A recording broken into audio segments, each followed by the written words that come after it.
భక్తుడు కూర్చొని ఏడుస్తున్నాడు. కష్టాల్లో మనుషులే వదిలేస్తారు అనుకున్నాను.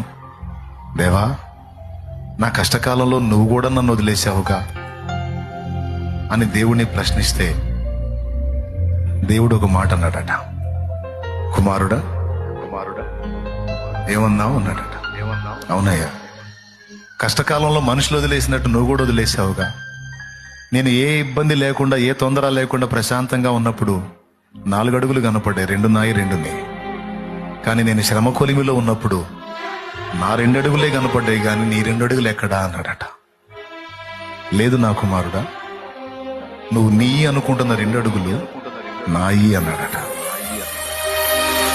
నీయా? మరి నా 2 అడుగులు ఎక్కడా అని అడిగాడు. అవి నా అరచేతుల్లో అని చెప్పాడట. అవి ఎక్కడున్నాయి తెలుసా? నా అరచేతుల్లో.